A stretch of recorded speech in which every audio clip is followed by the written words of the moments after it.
Ahoy hoy, I'm Planet Walk, and something that I've noticed recently is you've got these people that, for whatever reason, just seem to dislike anything that is modern. Now, there are definitely criticisms of modernism to be had. Like, the whole idea of modernism is built on this idea of progress. Progress can be good, but it isn't always good. In fact, you can say that adding more lanes in a highway is progress to adding more road capacity, but that doesn't mean that it's good.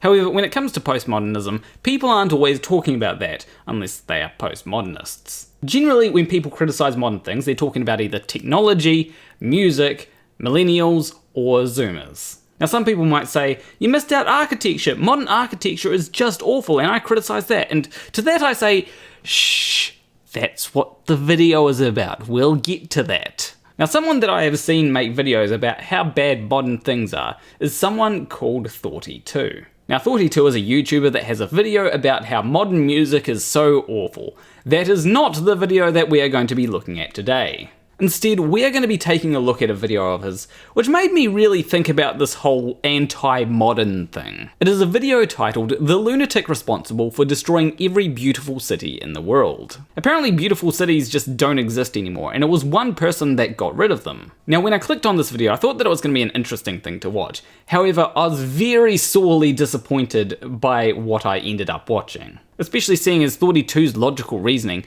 in this particular video just decided to, take a holiday for this one. Especially seeing as some of his videos are well reasoned. It's not like he's a flat earther, and he actually dismisses a lot of pseudoscience. Anyway, enough of me just talking about this video, let's watch it. Hey, Thoughty2 here. This is the stunning 13th century Cathedral of Santa Maria del Fiore in Florence, Italy. And this is a modern take on a cathedral in Liverpool built in the 60s.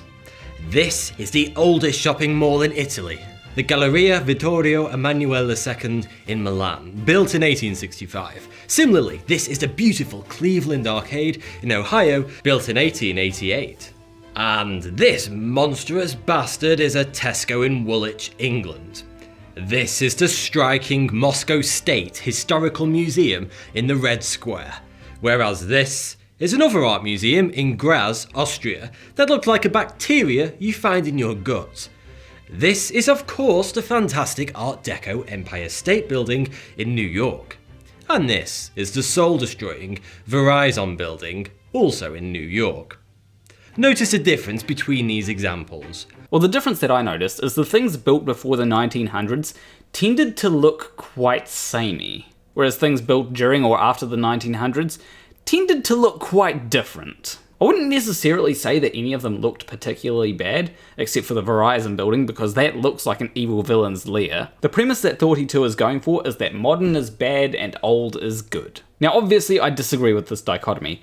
Things aren't quite as simple as new thing bad and old thing good. Obviously, there's a whole lot more factors that we are going to get into. Why is it that anything built post-war, from shopping arcades to libraries, are desperately, soul-destroyingly ugly? You don't have to go into cities to notice this trend. Simply look around at your neighbourhood. You may notice that some houses are strikingly beautiful, like this, or this. Whereas others may look like this, or God forbid, this. Then you realise the difference is that the previous houses were built pre-war, usually in the Georgian and Victorian eras. The ugly buildings most definitely post-war.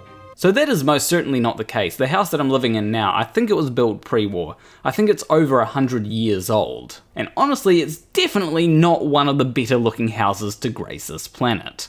Now, some of the houses that he showed there of being terrible modern looking homes, I don't really see it, to be honest. Like, maybe you're not a fan of them, but some people will definitely like those houses. Now, obviously the apartment building that he showed there doesn't look particularly great. It could be that the insides look nicer, but nobody's looking at the insides when they're on the outside, are they? But the thing is, there are good looking modern apartment buildings out there. For example, these apartment buildings look pretty good to me. When it comes to beauty and all that kind of stuff, you can literally find any example to suit your case. In the Victorian age, people were proud of the homes they built. They put every effort into sourcing the highest quality materials to ensure they would last for centuries. Post-war houses, however, started to be built primarily for profit. Beauty and quality were shoved aside for smaller land plots, smaller rooms, lower ceilings, cheaper materials, and shortcuts such as cavity walls. So whilst there is an argument to be made about a drop in quality, especially over in Sydney over the last 20 years, that does not mean that there has been a drop in beauty. Because it is possible to make beautiful things that will fall apart if you look at them wrong. Now obviously if the building doesn't have a lot of quality, the beauty will deteriorate pretty quickly, but that goes for anything that looks good. Beauty on anything doesn't just stay there because it's beautiful. It has to be maintained, otherwise it doesn't look beautiful anymore. If anything, maintenance would have to be one of the largest factors to consider. Statistically, the average lifespan of houses has decreased over the decades. The average lifespan of a masonry and wood building is 120 years. A concrete and glass building is half that at 60 years. Not all modern buildings are made with concrete and glass though. There are certainly a lot more today than there used to be that were made with concrete and glass, and that is a problem, but for different reasons. The problem with concrete and glass is that these things need sand, and the world is running out of sand, so please stop using concrete and glass. I know what you might say. Beauty is in the eye of the beholder. I disagree. Taste is subjective, but raw beauty is an objective, almost measurable quality. I would say that beauty is most definitely subjective. It's one of the most subjective things out there. I could show you a song that I think is absolutely beautiful, such as Well Better Than the Alternative. Beautiful song. I've shown it to other people and they're like, it's okay, I guess. And because of this, I don't think that there's any objective way to measure beauty. You could ask people, do you find this beautiful? But that's subjective. Now people could say, but the golden ratio, that is objective, so if it matches the golden ratio, then it's objectively beautiful. But I disagree, just because something matches the golden ratio doesn't mean that it's beautiful. That's just one of many factors. There are a lot of different factors and everybody has a different idea of what factors work best. Plato said, "The object of education is to teach us to love what is beautiful." If we have to learn what is beautiful, that invariably means not everything is beautiful. I mean, Plato also defined a man as a featherless biped, so he did have some wacky ideas. And besides, even if it wasn't Plato that said that, I'm not going to take everything that ancient philosophers say as gospel. I mean, sure, some of them may have some interesting ideas, but they're human and fallible just like the rest of us. But anyway, the object of education is certainly not to teach us to love what is beautiful. It's to teach us how the world works. If it's teaching you to love what is beautiful, then maybe you should get your money back. Well, that or petition them to stop reading Shakespeare every 5 minutes. But I will agree that not everything is beautiful, but again, beauty is completely subjective. For example, nobody would ever say dog excrement is beautiful, unless they're trying to shock you. And just because one weirdo out there has a personal liking for the appearance of dog turd, does not make it an objectively beautiful creation. Well, just because a whole lot of people agree on something, that doesn't make it objective. That is an appeal to popularity. Even if every single person agrees on something subjective, that doesn't make it objective. It just means that everybody is in agreement. And also, people do like the look of chocolate ice cream, which really isn't all that dissimilar. In fact, some things are so ugly they make entire populations depressed, and the statistics back me up here. People living in cities are 21% more likely to have anxiety disorder, and if you grew up in a city, you're 39% more likely to develop schizophrenia than your contemporaries in the countryside. I really don't think that is solely due to cities being ugly. I think that some of the factors that increase these risks include things like noise levels being higher due to motor vehicles being everywhere, and depending on the city, there may not be a lot of walking space, which means that if you want to walk somewhere, everybody is packed in a lot closer together. Cities also tend to be a lot busier with a lot more things going on than rural areas, which, would definitely have some impact. So it's not cities being ugly that is causing these problems, it's a whole lot of other factors. And just to be clear, I'm not saying that cities being ugly can't be a contributing factor. I'm just saying that it's definitely not the main reason. I myself am not a big fan of the way that some cities look, but it's not due to the buildings, it's generally due to the roads and large metal cages. To me, the reason behind these statistics is obvious. Humans evolved amongst the raw, unordered beauty of nature. For the 200,000 years Homo sapiens have walked the earth, we have only been living inside man-made houses for roughly 6,000 of those. It's almost axiomatic that a structure which imitates nature will be more comforting to our evolved sensibilities as human beings. Not necessarily. Everyone is different. Some people want to live in a fancy tech home, whereas other people might want to live in an old-fashioned home. And I know people that would rather live in a caravan. Everybody has their own preferences. Just because we evolved in nature doesn't mean that we have an innate desire to see nature everywhere. And if I wanted to see nature, I can always go outside and touch. And I don't mean like an ostentatiously metaphorical architect, such as, this concrete slab of a building complements the nature it sits in because it features a vertical extrusion which allows the light to soften its edges. See how it almost disappears into the surroundings? No. Okay, if that is a real thing that was unironically said about that building, I agree with Thoughty2 there. And I will be honest, concrete-coloured concrete buildings aren't the most aesthetically pleasing buildings out there. And there is a technology that we developed to remedy that. It's called painting. When I say buildings that reflect nature make us happier, I am referring to two distinct facets that achieve this symbiosis. The first is the material a building is made from. Stone is natural. We evolved amongst stone. Our ancestors fashioned tools and used them to chip away beautiful masterpieces out of a natural material that had always been there. Similarly, wood has always been an intrinsic part of the human experience. 1,000 years ago, the planet used to be peppered with forests as far as the eye could see in all directions. Stone and wood buildings are usually rather attractive. However, modern materials such as glass, steel, and concrete are all man-made. They are amalgamations of other materials. Just because something is man-made or just because something is natural doesn't mean that it's good or bad. And also, wood doesn't just come in planks like you see in houses. That is something that has to be done to a tree. I don't see a lot of wood like you see it in houses in nature. The best argument that he could have made for wood in nature is log cabins, but personally, I'm not a big fan of log cabins. And the example of a stone building that he gives personally doesn't look all that great to me. In fact, I think that it would look better if it were painted. Or maybe I'm an idiot and he's talking about the stuff in the foreground rather than the actual building in the background. Over the vast timeline of human history, these artificial materials have only very recently entered our world. Before we knew it, they were thrust into our faces in every direction we turn. Glass, steel and concrete tower many meters above us. We never evolved amongst these materials. They make us feel uneasy. We didn't evolve with a lot of stuff that we now use.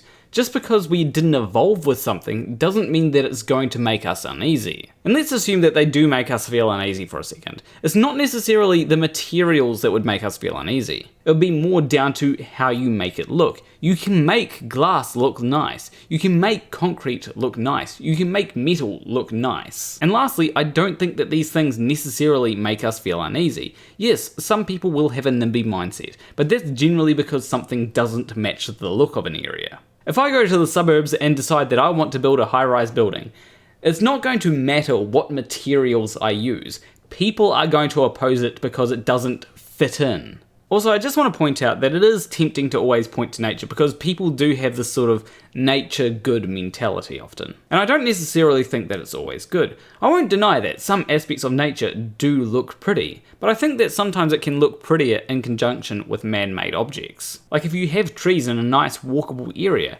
that can look really nice. But I wouldn't want it to just all be nature. I like having a fusion of things. The second facet that creates beautiful architecture is curves and detail. Curves and intricate details are an art form long lost to the world of modern architecture, which inexplicably favours arrow straight lines and huge, flat planar surfaces, many meters wide. Curves are natural. The bend of a tree bark, the undulation of meadows. These are qualities we have evolved to feel comfortable amongst. I don't know about that one, Chief. Flat earthers do seem to be extremely terrified of curves. But in all seriousness, I don't think that curves are necessarily good or bad. It can look good in some areas. but you can use them wrong. And when it comes to user interfaces, generally, if you have a lot of straight lines, your user interface will look quite professional. Sometimes in user interfaces, straight lines will look better than curves. Other times, curves may look better than straight lines. It all depends on how they're being used. And if you're wondering why I'm bringing up user interfaces, the reason why is because design. That's what he's talking about, and that's what user interfaces are. And like curves, detail is another thing that can be good or bad depending on how it's used. If you have too much detail, then things can look messy. Too little detail, and then things can look plain. Again, it's all down to how it is used. One only needs to look at the curves present in classic Greek columns, so eerily reminiscent of the golden ratio, or the seemingly infinitely masterful details precisely carved into the masonry of great European cathedrals, to appreciate curves in architecture, and see the obvious inspirations drawn from nature. Am I the only one who isn't impressed when there's thousands of curves? Sometimes it just looks messy to me. Or maybe I'm just being too subjective and I need to look at it objectively. Yeah, I'm still not seeing it. Hell, Londoners are so abhorred by the disgusting array of lifeless towers of tosh erected in their city, they have taken to inventing humorous nicknames for them all, in a desperate attempt to inject some life into their dead souls. They call this one the cheese grater. This is the Pringle. This is the Helter Skelter. This is the walkie-talkie. I will say that the walkie-talkie is just a classic example of curves being used absolutely terribly. Like, the walkie-talkie is the closest thing that you can get to an objectively bad design. But it's not bad because of how it looks, it's just bad because it's a death ray. Like, that may be a little bit of an exaggeration, but it did cause these streets to get pretty hot because of how it was designed. But the things that he's talking about don't necessarily look bad. Just because something has a nickname doesn't mean that it looks bad. The real reason why most people hate modern architecture is that it disrespects our heritage. Humanity has come a long way, and the things we have achieved over the past 5,000 years are incredible. The great civilizations along the way, Constantinople, ancient Greece, Rome, medieval London. These are the civilizations that built the world we know today, and for humanity to ever forget that would be an odious act of treachery. But that's exactly what modern architecture seeks to do. By simplifying and forgoing ornamentation and frescoes, it erases the triumphs of the past from our greatest, oldest cities, and thus the public consciousness. But old-looking buildings are still there. They haven't disappeared. And we certainly shouldn't have everything just look like it's an old-looking building, because that would be pretty boring. Can you imagine if every single building looked a particular way? That would just be boring. So as long as you don't have every building being a glassy building, I'm okay with having some glassy buildings. I really don't think that we should limit ourselves to just having designs that are stuck 400 years ago because some people think that that looks better. I personally prefer a variety of design because if I don't like one thing, well, I can just look at a different thing. Just as long as you don't design a death ray building. Most of all, we adore traditional architecture because it subtly connects us with the past. It reminds us of our lineage each and every day and the achievements we have made as a collective human race over the centuries. Does it though? Because if I see a building that's made to look old, I'm not really reminded of my past. I just think that it's a new building that looks old. Sometimes I even see old buildings and go, this looks kind of old. Maybe they need something new here. So, who do we have to thank for wanting to erase humanity's achievements off the face of the planet? Why did architects all over the world wake up after World War I and think, I'm going to start designing buildings that are fuck ugly? Well, I'm afraid we have to blame a Swiss Frenchman named Le Corbusier, who created a deadly maxim. He wanted to create architecture made of pure shapes and forms, without any decoration or historical associations. Le Corbusier actually drew up plans for a city for 3 million people who all lived in identical 6-story grey skyscrapers. So I will admit I'm not a big fan of everyone living in identical buildings.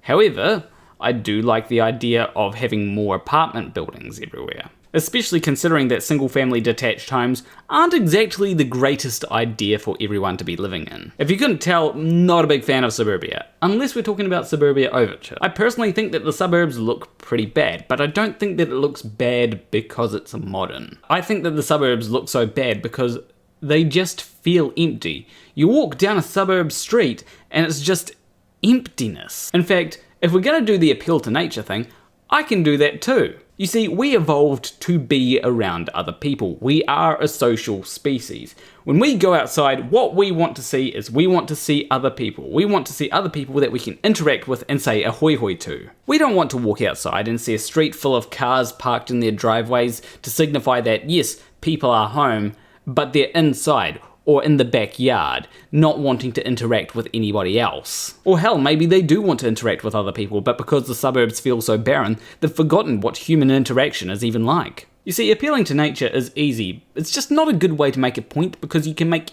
any point by appealing to nature. Corbusier and those who followed in his dreadful wake thought that function came before form. How a building looked was of far less importance than how it functioned. Off the back of Corbusier's ideology were born the schools of new architectural styles, such as Soviet constructivism, Bauhaus, functionalism or utilitarianism, structuralism, and brutalism. I feel like the function of things is quite important. Obviously, it's nice for things to look nice, but we can't have everything looking nice at the cost of functionality. Like if something is there taking up a lot of space simply to look nice, maybe it's a good idea to question whether we need it. And if there is something that looks horrid that has a lot of functionality, maybe just consider redesigning it. Sure, redesigning a building isn't the easiest thing to do, but if a building looks horrid, it might be a good idea. Within a few decades, our once beautiful cities turned into wastelands of repugnancy, devoid of beauty and taste. You see, I disagree. I think that buildings not being as functional as they could be has led to some cities not being as good looking as they could be. Although, to be fair, I don't think that that's so much the architecture, I think that it's just more city planning. My whole problem with Suburbia, not the song, is not the architecture, it's the planning. Like, one of the frustrating things is that he's not entirely wrong. He's just completely misattributing things. A lot of cities don't look as good as they once used to. I'm not disagreeing on that point. I just don't think that it's due to modern architecture. I think that it's more due to cities not being planned in the best ways. So, is modern architecture always a bad thing? For ultra-modern cities that didn't even exist or were not large cities 100 years ago, such as Dubai and Singapore, perhaps not. These places have a tinge of futurism to them, which gives them an exciting edge. So I may be wrong here, but that kind of statement makes it feel as though his issue isn't actually with modern buildings. His issue seems to be more so with the fact that modern buildings in some cities do look quite different to the surrounding environment. And I get it, sometimes things do look out of place, like a scientist at a flat earth conference. But I don't think that things look out of place because of modern architecture. I think that they look out of place because they're different. If you introduce more things that look like that different looking thing, well, then it's gonna seem more normal. It's not going to stick out so much. I don't think that because a city was initially built a certain way, that the design of that city should remain the same forever. For example, Christchurch is a city that had to be rebuilt, and might I say, perfect opportunity to do a bit of redesigning. In fact, the last few times I've been to Christchurch, I quite appreciated the design. Yes, you have the old-timey stuff there, but then you've got more newish, modern stuff. I really do prefer the design of Christchurch and its mix of old-time and modern stuff to any other place in the South Island. I haven't been to the North Island. But you may think, if it provides housing, then why does it matter? Because people don't care about ugly things. These buildings are so visually offensive that people have no desire to actually look after them. The neighbourhoods that spring up around tower blocks, more often than not, reflect the buildings themselves. Why?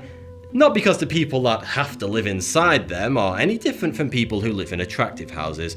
They just feel as though there's nothing worth looking after. So he does actually have a bit of a point here, but that point kind of undercuts some of the rest of his video. The point that I agree with is that no one's going to look after buildings that don't look good. So you know what buildings aren't going to exist in 200 years? The buildings that don't look good from today. So in 200 years, you'll see people praising our current modern day architecture, whilst their architecture from the future they'll be saying is awful. All because the things that survive from today will be the things that look good, and they won't have to look at all the things that look bad from today. So at the end of the day, the reason why we think that old things look good is because of survivorship bias. We didn't see all the things that look bad because they weren't maintained. They all fell down. So at the end of the day, it's not that modern architecture looks ugly, it's that we don't see all the bad architecture from years gone by. Well, that and the fact that modern architecture built a death ray. But anyway, this is where I'm going to leave the video. As I said, I don't think all of Thoughty2's videos are bad. I just think that this one in particular was pretty atrocious. Sure, there's probably some complaints to be made about his "Why is modern music so awful" video, and it's probably the exact same complaints that I have in this video. But I haven't really seen that video yet, so I can't say. Maybe that could be a future video idea. Let me know if that's something that you'd like to see. But anyway, leave a like and subscribe, do all the good stuff. I'm going to play you out to a beautiful modern song that I actually know how to play on piano. Kind of.